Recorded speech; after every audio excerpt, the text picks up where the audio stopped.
Welcome to Honest Academy. Database management സിസ്റ്റത്തിന്റെ question discussion സെഷനിലേക്ക് എല്ലാവർക്കും സ്വാഗതം. First question, in ER model Y is dominant entity and X is subordinate entity. Then if X is deleted, then Y is also deleted. If Y is deleted, then X is also deleted. If Y is deleted, X is not deleted. None of the above. ഇതിനകത്ത് ഏതാണ് correct? Y എന്ന് പറയുന്നത് dominant entity ആണ്, X എന്ന് പറയുന്നത് subordinate entity ആണ്. അങ്ങനെയാണെങ്കിൽ ഏതാണ് കറക്റ്റ്? ഏത് ഓപ്ഷനാ പറഞ്ഞത്? ഓപ്ഷൻ എ ഒരാൾ പറയുന്നു, ഓപ്ഷൻ ബി ഒരാൾ പറയുന്നു. വേറെ ഏതെങ്കിലും ഓപ്ഷൻ ഉണ്ടോ? ഓക്കെ, സിയും ഡിയും എന്തായിരുന്നാലും അല്ല, ഐദർ എ അല്ലെങ്കിൽ ബി ആണ്. ശരി, ഇതിനകത്ത് Y ആണോ പ്രൈമറി കീ, എക്സ് ആണോ പ്രൈമറി കീ? ഇപ്പൊ നമ്മളൊരു റിലേഷണൽ മോഡലിൽ നമ്മൾ പറയുകയാണെന്നുണ്ടെങ്കിൽ ഈ ഡൊമിനന്റ് എൻറ്റിറ്റി എന്നുള്ള രീതിയിൽ നമ്മൾ നോക്കുകയാണെന്നുണ്ടെങ്കിൽ നമുക്കൊരു ഫോറിൻ കീ പ്രൈമറി കീ റിലേഷനിൽ നമുക്ക് നോക്കാം. അല്ലാന്നുണ്ടെങ്കിൽ നമ്മളിപ്പോ ഒരു ER ഡയഗ്രത്തിന്റെ കേസ് പറയുകയാണെന്നുണ്ടെങ്കിൽ ഒരു സ്ട്രോങ് എൻറ്റിറ്റി വീക്ക് എൻറ്റിറ്റി സെറ്റിനെ പറ്റി നമുക്ക് നോക്കാം. ഓക്കെ, അപ്പോ Y എന്ന് പറയുന്നത് ഒരു സ്ട്രോങ് എൻറ്റിറ്റി സെറ്റ് ആണെന്ന് നമ്മൾ പറയുന്നുണ്ട്, X എന്ന് പറയുന്നത് ഒരു വീക്ക് എൻറ്റിറ്റി സെറ്റ് ആണെന്ന് പറയുന്നുണ്ട്. അപ്പോ ഇവിടെ ചോദിച്ചിരിക്കുന്നത് X ഡിലീറ്റ് ചെയ്ത് കഴിഞ്ഞാൽ Y ഡിലീറ്റ് ചെയ്യണം, Y ഡിലീറ്റ് ചെയ്ത് കഴിഞ്ഞാൽ X ഡിലീറ്റ് ചെയ്യണം എന്നുള്ള രീതിയിലാണ് പറയുന്നത്. അപ്പോൾ വീക്ക് എൻറ്റിറ്റി സെറ്റ് ഡിലീറ്റ് ചെയ്ത് കഴിഞ്ഞാൽ സ്ട്രോങ് എൻറ്റിറ്റി സെറ്റ് ഡിലീറ്റ് ചെയ്യണമെന്നാണ് ഓപ്ഷൻ എ പറയുന്നത്. രണ്ടാമത് പറയുന്നത് ഒരു സ്ട്രോങ് എൻറ്റിറ്റി സെറ്റ് ഡിലീറ്റ് ചെയ്യണമെങ്കിൽ കറസ്പോണ്ടിങ് ആയിട്ടുള്ള വീക്ക് എൻറ്റിറ്റി സെറ്റും ഡിലീറ്റ് ചെയ്യണം എന്നാണ് പറയുന്നത്. അപ്പൊ ഇതിനകത്ത് ഏതായിരിക്കും കറക്റ്റ്? ഓപ്ഷൻ ബി ആയിരിക്കും കറക്റ്റ്. ഓപ്ഷൻ ബി ആയിരിക്കും കറക്റ്റ്. അതിന് ഒരു എക്സാമ്പിൾ നമ്മൾ പറയുകയാണെന്നുണ്ടെങ്കിൽ, നമ്മളിപ്പോ ഒരു അക്കൗണ്ട് എടുക്കുകയാണെന്ന് വിചാരിക്കുക. അക്കൗണ്ട് എടുക്കുമ്പോൾ ഒന്നിൽ കൂടുതൽ നോമിനീസ് നമുക്ക് പറയാം, അല്ലെ? ഒരു അക്കൗണ്ടിന് തന്നെ നമുക്ക് വേണമെങ്കിൽ ഒന്നിൽ കൂടുതൽ നോമിനീസ് പറയാം.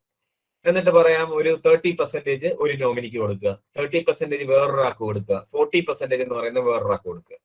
അപ്പൊ ഒരു അക്കൗണ്ടിന് 3 നോമിനീസ് ഉണ്ട്. അപ്പൊ നോമിനി എന്ന് പറഞ്ഞൊരു ടേബിൾ നമ്മൾ എടുക്കുക, ഡിപ്പെൻഡ് ചെയ്തിരിക്കുകയാണ്. അപ്പൊ അക്കൗണ്ട് ഡിലീറ്റ് ചെയ്ത് കഴിഞ്ഞാൽ നോമിനി ഡീറ്റെയിൽസ് വെച്ചോണ്ടിരിക്കേണ്ട ആവശ്യമുണ്ടോ? ഇല്ല. അപ്പൊ അതാണ് ഈ ഒരു കേസ് വരുന്ന എക്സാമ്പിൾ എന്ന് പറയുന്നത്, റിയൽ വേൾഡ് എക്സാമ്പിൾ എന്ന് പറയുന്നത് അതാണ്. അപ്പൊ ഓപ്ഷൻ എന്ന് പറയുന്നത് എന്താണ്? ബി ആണ് കറക്റ്റ് ആൻസർ എന്ന് പറയുന്നത്. ഓപ്ഷൻ ബി ആണ് നമ്മുടെ ആൻസർ. ശരി, next question, consider the relation R of A B C D E. The functional dependency A gives B, B gives D, B gives C, C gives D, D gives E. Then find out the highest normal form. Highest normal form എന്താണ് എന്നുള്ള കാര്യമാണ് ചോദിച്ചിരിക്കുന്നത്. എന്തായിരിക്കും highest normal form? Okay, അപ്പൊ നമുക്ക് നോക്കുകയാണെന്നുണ്ടെങ്കിൽ ഇതിന്റെ അകത്ത് അറ്റോമിക് ആയിരിക്കും എന്ന് വിചാരിക്കാം. ഓക്കെ, അപ്പൊ നമുക്ക് നെക്സ്റ്റ് ക്വസ്റ്റ്യൻ ഡിസ്കസ് ചെയ്യാം. Consider the relation R of A B C D E. The functional dependency A gives B, B gives C, C gives D, D gives E. Find the highest normal form. തന്നിരിക്കുന്ന functional dependency തന്നിട്ടുണ്ട്. ആ functional ഡിപ്പെൻഡൻസിയിൽ നിന്ന് highest normal form എന്താണെന്നുള്ള കാര്യമാണ് കണ്ടുപിടിക്കേണ്ടത്. എന്താണ് highest normal form? B ആണോ D ആണോ? 2NF. 2NF. ഓക്കെ, കറക്റ്റ് ആണ്. എങ്ങനെയാണ് കിട്ടിയത്? Singleton candidate key. Okay, singleton candidate key ആണ്. എന്തുകൊണ്ട് 3NF ആയില്ല? എന്തുകൊണ്ട് BCNF ആയില്ല? ഓക്കെ, നമുക്ക് ഡിസ്കസ് ചെയ്യാം. അപ്പോൾ ഫസ്റ്റ് റിലേഷൻ എന്ന് പറയുന്നത്, ഇപ്പൊ R എന്ന് പറയുന്നതിനകത്ത് വേറെ ഡീറ്റെയിലിംഗ് ഒന്നും തരാത്തത് കാരണം നമുക്ക് എന്ത് ചെയ്യാം, അതെന്ന് പറയുന്നത് ഇനിഷ്യലി 1NF എന്ന് നമുക്ക് പറയാം. ഇനി അടുത്തത് നോക്കേണ്ടതെന്ന് പറഞ്ഞു കഴിഞ്ഞാൽ തന്നിരിക്കുന്നതിൽ നിന്നും കീ എന്താണെന്ന് പറഞ്ഞ് കണ്ടുപിടിക്കുക. ലാസ്റ്റ് ക്ലാസ്സിൽ പറഞ്ഞായിരുന്നു എന്താണ്, ഒരു RHS സൈഡില് മസ്റ്റ് ആയിട്ട് നമുക്ക് ആ ആട്രിബ്യൂട്ട് നമുക്ക് മസ്റ്റ് ആയിട്ട് വേണം. ഇവിടെ നോക്കുകയാണെന്നുണ്ടെങ്കിൽ B ഉണ്ട്, C ഉണ്ട്, D ഉണ്ട്, E ഉണ്ട്. അപ്പൊ എന്തായിരുന്നാലും എന്താണ് ഇതിനകത്ത് ഇല്ലാത്ത ആട്രിബ്യൂട്ട് ഏതാണ്? A ആണ്. A എന്ന് പറയുന്നത് എന്തായിരുന്നാലും എന്തിനകത്ത് വേണം?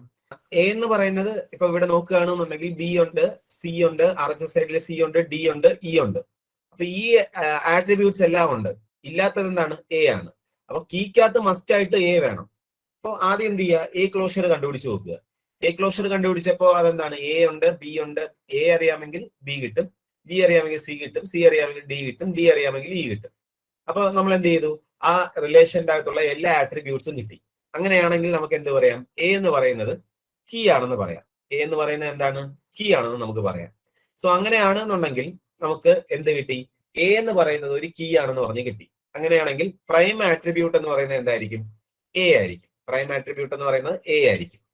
ഇനി അപ്പൊ നോൺ പ്രൈം ആട്രിബ്യൂട്ട് എന്തായിരിക്കും? നോൺ പ്രൈം ആട്രിബ്യൂട്ട് എന്ന് പറയുന്നത് ബി കിട്ടും, സി കിട്ടും, ഡി കിട്ടും, ഇ കിട്ടും. ഇതെല്ലാം നോൺ പ്രൈം ആട്രിബ്യൂട്ട് ആണ്. അതും എനിക്ക് മനസ്സിലായി.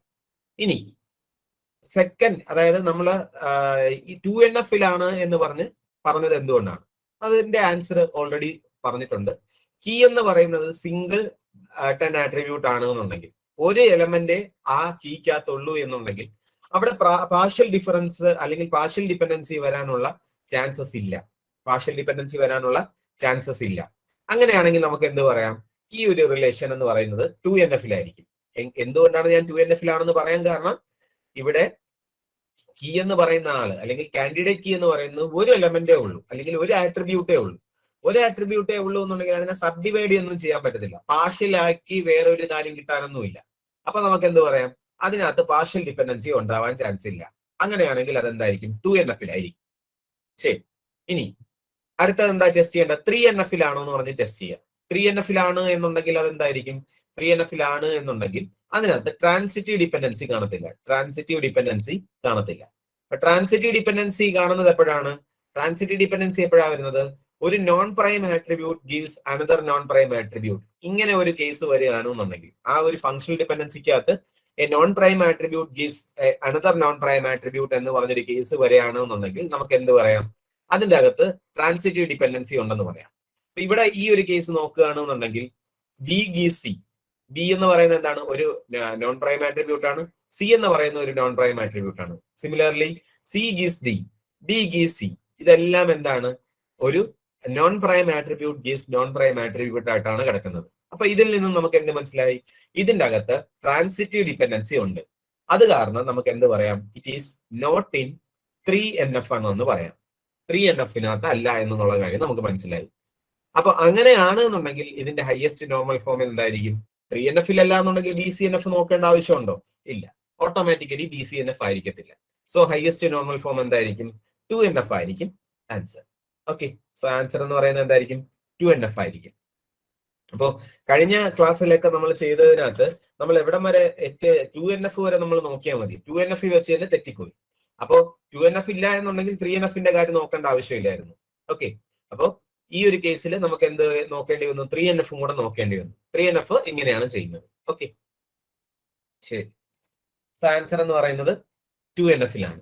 Next question, a view of database that appears to an application program is known as schema, subschema, virtual table, none of these. Subschema. ഏതാണ് ആൻസർ പറഞ്ഞത്? സബ്സ്കീമ ഒരാൾ പറഞ്ഞു. ഓക്കെ, വെർച്വൽ ടേബിൾ എന്ന് ഒരാൾ പറയുന്നു, സബ്സ്കീമ എന്ന് ഒരാൾ പറയുന്നു. ഇവിടെ ചോദിച്ചിരിക്കുന്ന ഡേറ്റാബേസിന്റെ വ്യൂ ആണ് ചോദിച്ചിരിക്കുന്നത്. SQL-ലെ വ്യൂ അല്ല ചോദിച്ചിരിക്കുന്നത്. ഓക്കെ, സ്കീമ എന്ന് പറയുന്നത് എന്താണ്? സ്കീമ എന്ന് പറയുന്നത് ലോജിക്കൽ സ്ട്രക്ചർ അല്ലെങ്കിൽ logical design of the database ആണ് എന്തെന്ന് വിളിക്കുന്നത്? സ്കീമ എന്ന് വിളിക്കുന്നത്. വ്യൂ ഓഫ് ഡേറ്റാബേസ് എന്ന് പറയുന്നതിനെ നമ്മൾ സബ് സ്കീമ എന്നാണ് വിളിക്കുന്നത്. വ്യൂ ഓഫ് ഡേറ്റാബേസിനെ നമ്മൾ എന്താണ് വിളിക്കുന്നത്? സബ് സ്കീമ എന്നാണ് വിളിക്കുന്നത്. ഇനി വ്യൂ ഇൻ SQL എന്ന് പറയുന്നത് എന്തായിരിക്കും? വിർച്വൽ ടേബിൾ ആയിരിക്കും. ഈ 3 ഓപ്ഷൻ മനസ്സിലായോ? ലോജിക്കൽ ഡിസൈൻ ഓഫ് ഡേറ്റാബേസ് എന്ന് പറയുന്നതാണ് എന്തെന്ന് വിളിക്കുന്നത്? സ്കീമ എന്ന് വിളിക്കുന്നത്. സബ് സ്കീമ എന്ന് വിളിക്കുന്നത് എന്താണ്? വ്യൂ ഓഫ് ഡേറ്റാബേസിനെയാണ് നമ്മൾ സബ് സ്കീമ എന്ന് വിളിക്കുന്നത്. അതേപോലെ view in SQL structured query ലാംഗ്വേജിനകത്തുള്ള വ്യൂ എന്ന് പറയുന്നത് എന്താണ്? ഇസ് എ വിർച്വൽ ടേബിൾ ആണ്. ഓക്കെ, ഈ ഓപ്ഷനിനകത്തുള്ള കാര്യങ്ങൾ 3 മനസ്സിലായല്ലോ. ഓക്കെ, ഡൗട്ട് ഇല്ലല്ലോ? ശരി.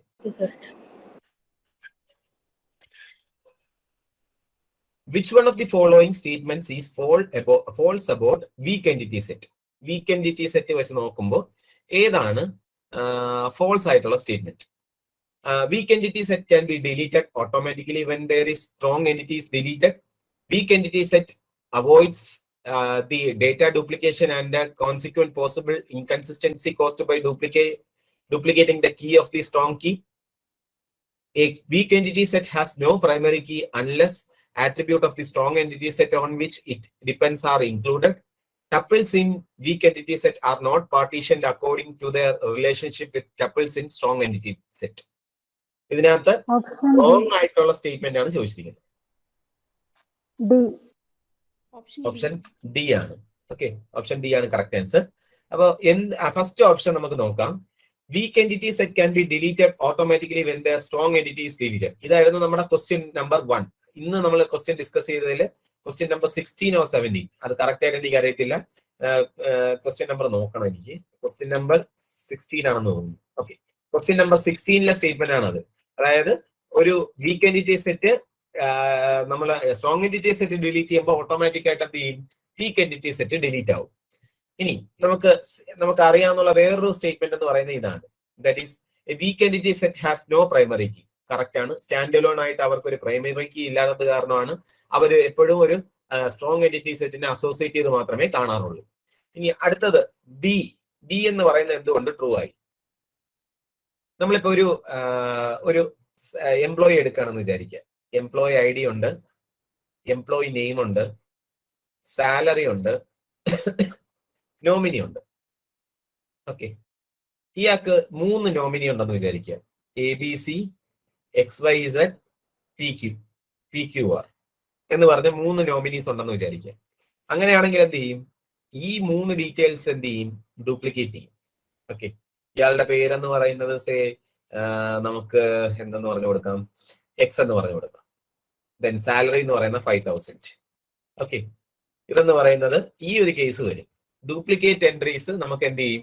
വരികയും ഇത് അനോമലീസിലേക്ക് വഴിവെക്കുകയും ചെയ്യും. ഇപ്പൊ എനിക്ക് ഇയാളുടെ നെയിം എന്ന് പറയുന്നത് മാറ്റി XYZ മാറ്റണമെങ്കിൽ എനിക്ക് 3 കോളംസ് അപ്ഡേറ്റ് ചെയ്യേണ്ടി വരും. ഓക്കെ, എനിക്ക് ഒരു എംപ്ലോയിയെ ഡിലീറ്റ് ചെയ്യണമെങ്കിൽ 3 റോസ് ഡിലീറ്റ് ചെയ്യേണ്ടി വരും. അപ്പൊ അങ്ങനത്തെ കേസൊക്കെ അനോമലീസ് നമ്മൾ പഠിച്ചതാണ്. ആ ഒരു കേസ് വരാനുള്ള ചാൻസ് ഉണ്ട്. ഇവരെ എന്താണ് വീക്ക് എന്റിറ്റി സെറ്റിനെ അവോയ്ഡ് ചെയ്ത് നമ്മൾ എന്ത് ചെയ്യുന്നു? ഒറ്റ സെറ്റായിട്ട് നമ്മൾ അല്ലെങ്കിൽ ഒറ്റ ടേബിൾ ആയിട്ട് നമ്മൾ കൺസ്ട്രക്ട് ചെയ്ത് കഴിഞ്ഞാൽ അവിടെ എന്ത് സംഭവിക്കും? ഡ്യൂപ്ലിക്കേഷൻ ഉണ്ടാവാൻ ചാൻസ് ഉണ്ട്. ഓക്കെ, അതും കറക്റ്റ് ആണ്. ഇനി ഇത് പറയുന്നത് എന്താണ്? Tuples in weak entity set are not partitioned according to their relationship with. അതായത് സ്ട്രോങ് എന്റിറ്റി സെറ്റിന്റെ ഒരു റിലേഷൻ ഇല്ലാതെയാണ് വീക്ക് എന്റിറ്റി സെറ്റ് പാർട്ടീഷൻ ചെയ്തിരിക്കുന്നതെന്നാണ് പറഞ്ഞിരിക്കുന്നത്. അങ്ങനെയല്ല, എപ്പോഴും ഒരു റിലേഷൻ എന്ത് കാണും? ഒരു സ്ട്രോങ് എന്റിറ്റി സെറ്റുമായിട്ട് ഒരു റിലേഷൻ എന്തായിരുന്നാലും കാണും. ഓക്കെ, ഇപ്പൊ ഇവിടെ ഈ ഒരു കേസ് പറയുകയാണെന്നുണ്ടെങ്കിൽ എംപ്ലോയി ഐ ഡി നോമിനി എന്നായിരിക്കും ഇവിടെ പറഞ്ഞിരിക്കുന്നത്. സോ 101, 101, 101, ABC, XYZ, PQR എന്ന് പറഞ്ഞായിരിക്കും നമ്മുടെ എന്ത് വരുന്നത്?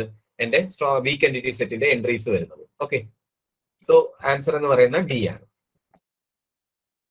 നെക്സ്റ്റ് വൺ, ഇതെന്ന് പറയുന്നത് നമ്മുടെ ഫസ്റ്റ് ടോപ്പിക് ആണ്. Okay, database application were build directly on top of file system to overcome the following drawbacks of using file system. First one, data redundancy and inconsistency, difficulty in accessing data isolation, integrity problem.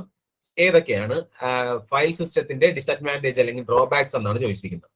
1 മാത്രം, 1, 2, 3, 1, 2, 3 and 4. Option D ആണ്. എല്ലാ കാര്യങ്ങളും എന്താണ്? File സിസ്റ്റത്തിന്റെ disadvantage ആണ്. Okay, ഇത് ഞാൻ നമ്മളുടെ ക്ലാസ് ഡിസ്കസ് ചെയ്തതോ അല്ലെങ്കിൽ ഞാൻ തന്നതോ ആയിട്ടുള്ള ഒരു ക്വസ്റ്റ്യൻ ആണ്. Which of the following is the highest isolation level in transaction management? Option A serializable ആണ് കറക്റ്റ് ആയിട്ടുള്ള ആൻസർ. ഓക്കെ, സീരിയലൈസബിൾ ആണ് കറക്റ്റ് ആയിട്ടുള്ള ആൻസർ. അപ്പൊ സീരിയലൈസേഷൻ എന്ന് പറയുമ്പോൾ നമുക്ക് എന്താണ്? സീരിയലൈസബിൾ എന്ന് പറയുമ്പോൾ നമുക്ക് എന്താണ്? അതിനകത്ത് നമുക്ക് വൺ ആഫ്റ്റർ ദി അതർ എന്ന് പറയുന്ന രീതിയിൽ വരികയും ചെയ്യും. നമുക്ക് എന്ത് ചെയ്യാൻ പറ്റും? വൺ ആഫ്റ്റർ ദി അതർ രീതി വന്നു കഴിഞ്ഞാലുള്ള കാര്യം എന്താണ്? ഞാൻ ചെയ്യുമ്പോൾ കൂടെ ആരും ചെയ്യുന്നില്ല എന്ന് പറഞ്ഞൊരു കാര്യമല്ലേ വരുന്നത്. സോ അവിടെയാണ് highest isolation level in transaction management വരുന്നത്. ഓക്കെ, ശരി. Next one. In RDBMS, the different classes of relation are created using dash technique to prevent modification anomaly. Modification anomaly use ചെയ്യാൻ വേണ്ടി നമ്മൾ എന്ത് ടെക്നിക്കാണ് യൂസ് ചെയ്യുന്നത്? Functional dependency, data integrity, referential integrity, normal forms. Normal forms ആണ്. Normalisation techniques ആണ് നമ്മൾ എന്ത് use ചെയ്യുന്നത്? അനോമലീസ് അവോയ്ഡ് ചെയ്യാൻ വേണ്ടി നമ്മൾ യൂസ് ചെയ്യുന്നത്. ഓക്കെ, അനോമലീസ് അവോയ്ഡ് ചെയ്യാൻ വേണ്ടി നമ്മൾ യൂസ് ചെയ്യുന്ന ടെക്നിക്ക് എന്താണ്? നോർമലൈസേഷൻ ആണ്. Okay,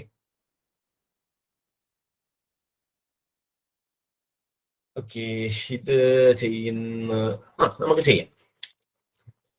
What will be the output of the following SQL query? Select star from employee E, where 2 is equal to select star count of distinct E1 dot salary from employee E1, where E1 dot salary greater than E dot salary. ഇത് ചെയ്യുമ്പോൾ എന്താണ് output കിട്ടുന്നത്? Employee with highest salary, 2 distinct salary of employees, third highest salary, employee with the second highest salary. 2 distinct salary of employees ആണോ? Option B ആണോ D ആണോ? Second highest salary. Second highest salary correct ആണ്. Second highest salary ആണ് നമുക്ക് കിട്ടുന്നത്. Okay, അപ്പോ ഇത് എങ്ങനെ ചെയ്തെന്ന് അറിയണോ? നമുക്ക് ചെയ്തു നോക്കാം. എന്റെ കൗണ്ട് എടുത്തിട്ട് സെക്കൻഡ് വരുന്നതല്ലേ സാറേ? അല്ല, അതാണ് അവിടെയാണ് പ്രശ്നം വരുന്നത്. നമുക്ക് അല്ല, ഇത് ആൻസർ തെറ്റാണ് കേട്ടോ. ഓക്കെ, ആൻസർ തെറ്റാണ്, സോറി. അപ്പൊ നമുക്കൊന്ന് ചെയ്തു നോക്കാം. ഇത് ഇച്ചിരി പാടുള്ള കേസാണ്. അപ്പൊ നമുക്ക് ആദ്യം ഒരു സിമ്പിൾ ലോജിക് ഒന്ന് പറഞ്ഞു നോക്കാം, എന്നിട്ട് ഈ കൊറിയ കാര്യം മനസ്സിലാക്കാം. ഓക്കെ, ഇപ്പൊ ഇവിടെ ചോദിച്ചിരിക്കുന്നതെന്ന് പറഞ്ഞു കഴിഞ്ഞാൽ കൗണ്ട് ആണ് ചോദിച്ചിരിക്കുന്നത്. കൗണ്ട് ചോദിച്ചിരിക്കുന്ന ഞാനിപ്പോ ഇവിടെ ഒരു ടേബിൾ എടുക്കുകയാണെന്ന് വിചാരിക്കാം.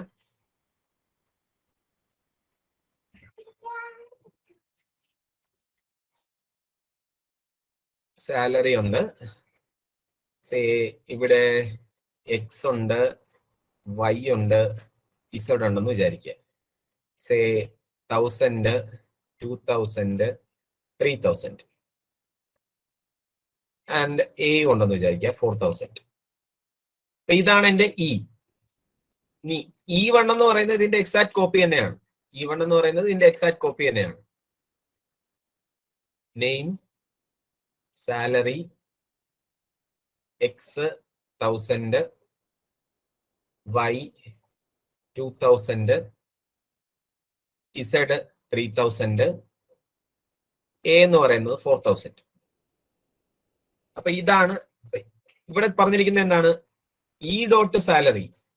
ഇതിന്റെ ഞാനൊരു സാലറി എടുക്കുമ്പോൾ ഇതിനെക്കാട്ടി ഗ്രേറ്റർ ആയിട്ടുള്ള സാലറി ഉള്ള ആൾക്കാരെ കൗണ്ട് എത്രയാണെന്നാണ് ഞാൻ ചോദിച്ചിരിക്കുന്നത്. അപ്പൊ നമുക്ക് ഇവിടെ നോക്കാം. ഞാനൊരു എക്സാമ്പിൾ ഞാൻ പറഞ്ഞുതരാം. ഇതാണ് എന്റെ ഈ സാലറി എന്ന് വിചാരിക്കുക, 1000. 1000നെ കാട്ടി ഗ്രേറ്റർ സാലറി ഉള്ള എത്ര ആൾക്കാരുണ്ട്? 1000നെ കാട്ടി ഗ്രേറ്റർ സാലറി ഉള്ള എത്ര ആൾക്കാരുണ്ട്? എത്ര ആൾക്കാരുണ്ട്? 3 പേരുണ്ട് അല്ലെ? 3 പേരുണ്ട്. ഇവിടെ നോക്കുകയാണെന്നുണ്ടെങ്കിൽ 2000 ഉണ്ട്, 3000 ഉണ്ട്, 4000 ഉണ്ട്. അപ്പൊ 3 പേരുണ്ട്. ഓക്കെ ആണല്ലോ? അപ്പൊ ആ കൺസെപ്റ്റ് മനസ്സിലായല്ലോ. ശരി, ഇനി ഞാൻ നോക്കുക. ഇതാണ് എന്റെ ഇ സാലറി എന്ന് പറഞ്ഞ ഒരു കാര്യം എടുക്കുന്നത്. ഞാൻ ഇനി ഇതിനകത്ത് ഏറ്റവും കൂടുതൽ സാലറി ഉള്ള വാല്യൂ എത്രയാണ്? ഈ ഒരു ടേബിളിനകത്ത് ഏറ്റവും കൂടുതൽ സാലറി ഉള്ള വാല്യൂ ഏതാണ്? 4000 എടുക്കുകയാണ്. 4000 എടുക്കുകയാണ്. അപ്പൊ 4000നെ കാട്ടി സാലറി ഉള്ള എത്ര പേരുണ്ടാവും E1-നകത്ത്? ആരുമില്ല. അപ്പോ കൗണ്ട് 0 ആണെന്നുണ്ടെങ്കിൽ അവിടെ ആയിരിക്കും ഹയസ്റ്റ് സാലറി വരുന്നത്. കൗണ്ട് 1 എടുക്കുകയാണെന്ന് വിചാരിക്കുക. കൗണ്ട് 1 എടുക്കുമ്പോൾ ആരായിരിക്കും വരുന്നത്? കൗണ്ട് 1 എടുക്കുമ്പോൾ എന്തായിരിക്കും വരുന്നത്? ആരുടെ ഡീറ്റെയിൽസ് ആയിരിക്കും വരുന്നത്? ഏതാ സെക്കൻഡ് ഹൈ സാലറി ഉള്ള സെക്കൻഡ് ഹയസ്റ്റ് സാലറി വരുന്ന ആൾക്കാരുടെ സെക്കൻഡ് ഹയസ്റ്റ് സാലറി. ഇനി കൗണ്ട് 2 ആവുമ്പോ എന്തായിരിക്കും വരുന്നത്? തേർഡ് ഹയസ്റ്റ് സാലറി ഉള്ള ആളുടെ ഡീറ്റെയിൽസ്. അങ്ങനെയാണ് എന്നുണ്ടെങ്കിൽ ഇതിന്റെ ആൻസർ എന്തായിരിക്കും? Option C. തെറ്റ് എവിടെയാണ് സംഭവിച്ചതെന്ന് പറഞ്ഞ് മനസ്സിലായോ? 2 എന്ന് പറഞ്ഞപ്പോൾ നമ്മൾ എന്ത് ചെയ്തു? 2 എന്ന് പറയുമ്പോൾ ശരി, നമ്മുടെ 2 എന്ന് പറയുന്നത് സെക്കൻഡ് ലാർജസ്റ്റ് സാലറി. പക്ഷെ നമ്മൾ എന്ത് ഓർത്തില്ല? ഹയസ്റ്റ് സാലറി എടുക്കുമ്പോൾ അയാളെക്കാട്ടി കൂടുതൽ സാലറി ഉള്ള ആൾക്കാരുടെ കൗണ്ട് എന്ന് പറയുന്നത് എന്തായിരിക്കും? 0 ആയിരിക്കും. അപ്പോ 0 വരുമ്പോഴാണ് ഫസ്റ്റ് ഹയസ്റ്റ് സാലറി ഉള്ള എംപ്ലോയി കിട്ടുന്നത്. 1 വരുമ്പോ സെക്കൻഡ് ഹയസ്റ്റ്, 2 വരുമ്പോ third highest salary. So answer എന്തായിരിക്കും? തേർഡ് ഹയസ്റ്റ് സാലറി ഉള്ള ആളായിരിക്കും വരുന്നത്. ഈ ക്വസ്റ്റ്യൻ ചെയ്തതിൽ ആർക്കെങ്കിലും ഡൗട്ട് ഉണ്ടോ? ഈ ടൈപ്പ് ചോദിച്ചോ. അവിടെ 2 ഇല്ലെങ്കിൽ അപ്പൊ എന്തായിരിക്കും ആൻസർ കിട്ടുന്നത്? അവിടെ 2 എന്തെങ്കിലും ഒരു നമ്മളൊരു 2 ഇല്ലാന്നുണ്ടെങ്കിൽ സിന്റാക്സ് എറർ അല്ലേ? കാരണം ഇവിടെ കൗണ്ട് വരുമ്പോ ഈ കൗണ്ടുമായിട്ട് ഇക്വേറ്റ് ചെയ്യേണ്ട ഏതെങ്കിലും വാല്യൂ വേണ്ടേ? ഇവിടെ ഒരു കൗണ്ട് ആണ് വരുന്നത്. ഈ കൗണ്ട് ഇവനുമായിട്ട് ഇക്വേറ്റ് ചെയ്യാണ്. മനസ്സിലായില്ലേ? അപ്പൊ ആ 2 എന്ന് പറയുന്നത് ഇമ്പോർട്ടന്റ് ആണ് അവിടെ. ഇത് യഥാർത്ഥത്തില് എന്താണ്? ഈക്വൽ ടു 2 എന്നൊക്കെ പറഞ്ഞാണ് നമ്മൾ എഴുതുന്നത്. പക്ഷെ ഇവര് നമ്മളെ പറ്റിക്കാൻ വേണ്ടി ജസ്റ്റ് 2 ഈക്വൽ ടു എന്ന് പറഞ്ഞ് എഴുതുകയാണ്. അപ്പൊ എ ഈക്വൽ ടു ബി എന്ന് പറഞ്ഞ് എഴുതുന്നതിന് പകരം ബി ഈക്വൽ ടു എ എന്ന് പറഞ്ഞ് നമുക്ക് എഴുതാം. ഓക്കെ, ഇവിടെ എന്താണ്? ഇവിടെ അസൈൻമെന്റ് അല്ല നടക്കുന്നത്. അസൈൻമെന്റ് നടക്കാത്തത് കൊണ്ട് കുഴപ്പമൊന്നുമില്ല. ഓക്കെ, ഈ ടൈപ്പ് കൊറിക്ക് എന്താ വിളിക്കുന്ന പേരെന്താണ്? പുറത്തുള്ള ആള് അകത്തുള്ള ആളുമായിട്ട് ഇക്വേറ്റ് ചെയ്യുന്ന കൊറിക്ക് എന്താ വിളിക്കുന്നത്? കോറിലേറ്റഡ് കൊറി. അപ്പൊ ഇങ്ങനത്തെ കൊറിയിനെയാണ് നമ്മൾ എന്ന് വിളിക്കുന്നത് കോറിലേറ്റഡ് കൊറീസ് എന്ന് വിളിക്കുന്നത്. ഓക്കെ, കോറിലേറ്റഡ് കൊറീസിന്ന് ക്വസ്റ്റ്യൻസ് വരാനുള്ള ചാൻസ് ഉണ്ട്. ഓക്കെ, കോറിലേറ്റഡ് കൊറീസ് ക്വസ്റ്റ്യൻസ് വരാനുള്ള ചാൻസ് ഉണ്ട്. ശരി, തേർഡ് ഹയസ്റ്റ് സാലറി ആണ് കിട്ടുന്നത്. Okay, select operation in SQL is equivalent to the selection operation in relational algebra. The selection operation in relational algebra except that select in SQL retain duplicates. Projection operation in relational algebra. Projection operation in relational algebra except that select in SQL retains duplicates. Option D ആണ് correct. Option D ആണ് correct. Select എന്ന് പറയുന്നത് SQL-നകത്തുള്ള select എന്ന് പറയുന്നത് it is equivalent to project ആണ്. ഇനി SQL-ലെ സെലക്റ്റും പ്രൊജക്റ്റും തമ്മിലുള്ള ഡിഫറൻസ് എന്താണ്? പ്രൊജക്റ്റിനകത്ത് ഡ്യൂപ്ലിക്കേറ്റ് എലമെന്റ്സ് ഒന്നും കാണത്തില്ല, സെലക്റ്റിനകത്ത് ഡ്യൂപ്ലിക്കേറ്റ് എലമെന്റ്സ് കാണും. അപ്പോൾ ആ ഡ്യൂപ്ലിക്കേറ്റ് എലമെന്റ്സും പ്രൊജക്റ്റിനകത്തുള്ള ഡ്യൂപ്ലിക്കേറ്റ് എലമെന്റ്സും കൂടെ നമ്മൾ ആഡ് ചെയ്ത് കഴിഞ്ഞാൽ എന്തായി മാറും? സെലക്ട് ഓപ്പറേഷൻ ആയിട്ട് മാറും. അതാണ് ഓപ്ഷൻ ഡി ചൂസ് ചെയ്യാനുള്ള കാരണം. Project operation in relation algebra except that select in SQL retains duplicates. Okay, so answer എന്ന് പറയുന്നത് ഓപ്ഷൻ ഡി ആണ്. Option D. ഓക്കെ, അടുത്തത് the employee information in a company is stored in relation employee name, sex, salary, department name. Consider the following SQL query. Select department from employee where sex equal to male, group by department name, having average salary greater than average salary from employee. Okay, ഇതാണ് നമ്മുടെ questions. ആ query ഒന്ന് നന്നായിട്ടൊന്ന് വായിച്ചു നോക്കുക. ശരി, it returns the name of the department in which average salary is more than average salary in the company. Average salary of the male employee is more than average salary of all male employees in the company. Average salary of male employee is more than average salary of employees in the same department. Average salary of male employee is more than average salary in the company. Option C. Option C ഉണ്ട്. Option B ഉണ്ട്. Option B ആണോ? Option D ഉണ്ട്. Option D four dog പറയുന്ന ആരൊക്കെയായിരുന്നു? രണ്ടാമത്തെ option. Okay, last one എന്ന് ഒരാൾ പറഞ്ഞു. Option C ഒരാൾ പറഞ്ഞു. ആർക്കും ഓപ്ഷൻ എ ഇല്ല. അപ്പൊ ഓപ്ഷൻ എ നമുക്ക് അങ്ങ് ഒഴിവാക്കാം, വേണ്ട. ശരി, നമുക്ക് ഇനി ഈ ക്വസ്റ്റ്യൻ നമ്മൾ എങ്ങനെ റെഡ്യൂസ് ചെയ്യുമെന്ന് പറഞ്ഞ് ഞാൻ പറഞ്ഞുതരാം. ഓക്കെ, അപ്പൊ ഇവിടുത്തെ കണ്ടീഷൻ ആദ്യം നോക്കുക. കണ്ടീഷൻ്റെ അകത്ത് ഇവിടെ സെക്സ് ഈക്വൽ ടു മെയിൽ എന്ന് പറഞ്ഞിട്ടുണ്ട്. അപ്പൊ ഇവിടെ നമ്മൾ ഡിപ്പാർട്ട്മെന്റ് പ്രിന്റ് ചെയ്യുന്നതിനകത്ത് മെയിൽ എംപ്ലോയീസ് ഉള്ള ഡിപ്പാർട്ട്മെന്റ് ആയിരിക്കും പ്രിന്റ് ചെയ്യുന്നത്. ഓക്കെ, മെയിൽ എംപ്ലോയീസ് ഉള്ള ഡിപ്പാർട്ട്മെന്റ് ആയിരിക്കും പ്രിന്റ് ചെയ്യുന്നത്. അതൊരു കണ്ടീഷനാണ്. അപ്പോ നമുക്ക് എന്ത് പറയാം? നമുക്ക് മെയിൽ എംപ്ലോയീസ് ഇല്ലാത്ത കേസസ് ഒക്കെ റിമൂവ് ചെയ്യാം. ആവറേജ് സാലറി, ഇവിടെ ആവറേജ് സാലറി ഓഫ് മെയിൽ എന്ന് പറഞ്ഞിട്ടുണ്ടോ? ഇല്ല. അപ്പൊ ഇതങ്ങ് എലിമിനേറ്റ് ചെയ്യാം. ഇവിടെ മെയിൽ എംപ്ലോയി ഉണ്ട്, മെയിൽ എംപ്ലോയീസ് ഉണ്ട്, മെയിൽ എംപ്ലോയീസ് ഉണ്ട്. അപ്പൊ നമുക്ക് വേറെ ഒന്നും എലിമിനേറ്റ് ചെയ്യാൻ പറ്റിയില്ല. ഓക്കെ, BCD തന്നെയാണ് കിടക്കുന്നത്. അടുത്തതെന്ന് പറഞ്ഞു കഴിഞ്ഞാൽ ആവറേജ് സാലറി, ഏതോ ഒരു ആവറേജ് സാലറി ഗ്രേറ്റർ ദാൻ ഒരു വാല്യൂ ഉണ്ട്, അത് നന്നായിട്ട് നോക്കുക. ഓക്കെ, ഇവിടെ നോക്കുക, ആവറേജ് സാലറി ഇതെന്താ കണ്ടുപിടിക്കുന്നത്? ഈ ഒരു കൊറി എന്താ കണ്ടുപിടിക്കുന്നത്? Q1 എന്ന് പറയുന്ന കൊറി എന്താ കണ്ടുപിടിക്കുന്നത്?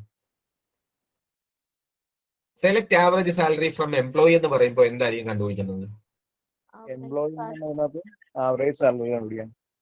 എംപ്ലോയി എന്ന് പറഞ്ഞ ടേബിളില് എംപ്ലോയി എന്ന് പറഞ്ഞ ടേബിളില് ആവറേജ് സാലറി ആണ് കണ്ടുപിടിക്കുന്നത്. ഇതിന്റെ അകത്ത് നമ്മൾ മെയിൽ എംപ്ലോയീസിന്റെ സാലറി ആണോ കണ്ടുപിടിക്കുന്നത്? അല്ല. ഫീമെയിൽ എംപ്ലോയീസിന്റെ സാലറി ആണോ കണ്ടുപിടിക്കുന്നത്? അല്ല. ഇവിടെ എല്ലാ എംപ്ലോയീസിന്റെയും സാലറി ആണ് കണ്ടുപിടിക്കുന്നത്. അപ്പൊ നമുക്ക് എന്ത് പറയാം? ആവറേജ് സാലറി ഓഫ് ദി കമ്പനിയാണ് നമ്മൾ കണ്ടുപിടിക്കുന്നത്. അതിനകത്ത് മെയിലും വരും ഫീമെയിലും വരും.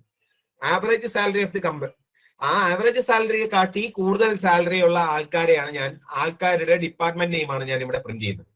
അത് മെയിൽ എംപ്ലോയീസ് ഉള്ള ഡിപ്പാർട്ട്മെന്റ് മാത്രമേ ഞാൻ പറയുന്നുള്ളൂ. ഫീമെയിൽ എംപ്ലോയീസ് മാത്രം ഉണ്ടെന്നുണ്ടെങ്കിൽ അവരെ എടുക്കുന്നില്ല. ഓക്കെ, അപ്പോ ആവറേജ് സാലറി എന്ന് പറയുന്നത് greater than average salary of the company ആണുള്ളത്. ഇനി നമുക്ക് ഓപ്ഷൻസ് നോക്കുമ്പോൾ കുറച്ചും കൂടെ ക്ലിയർ ആവും.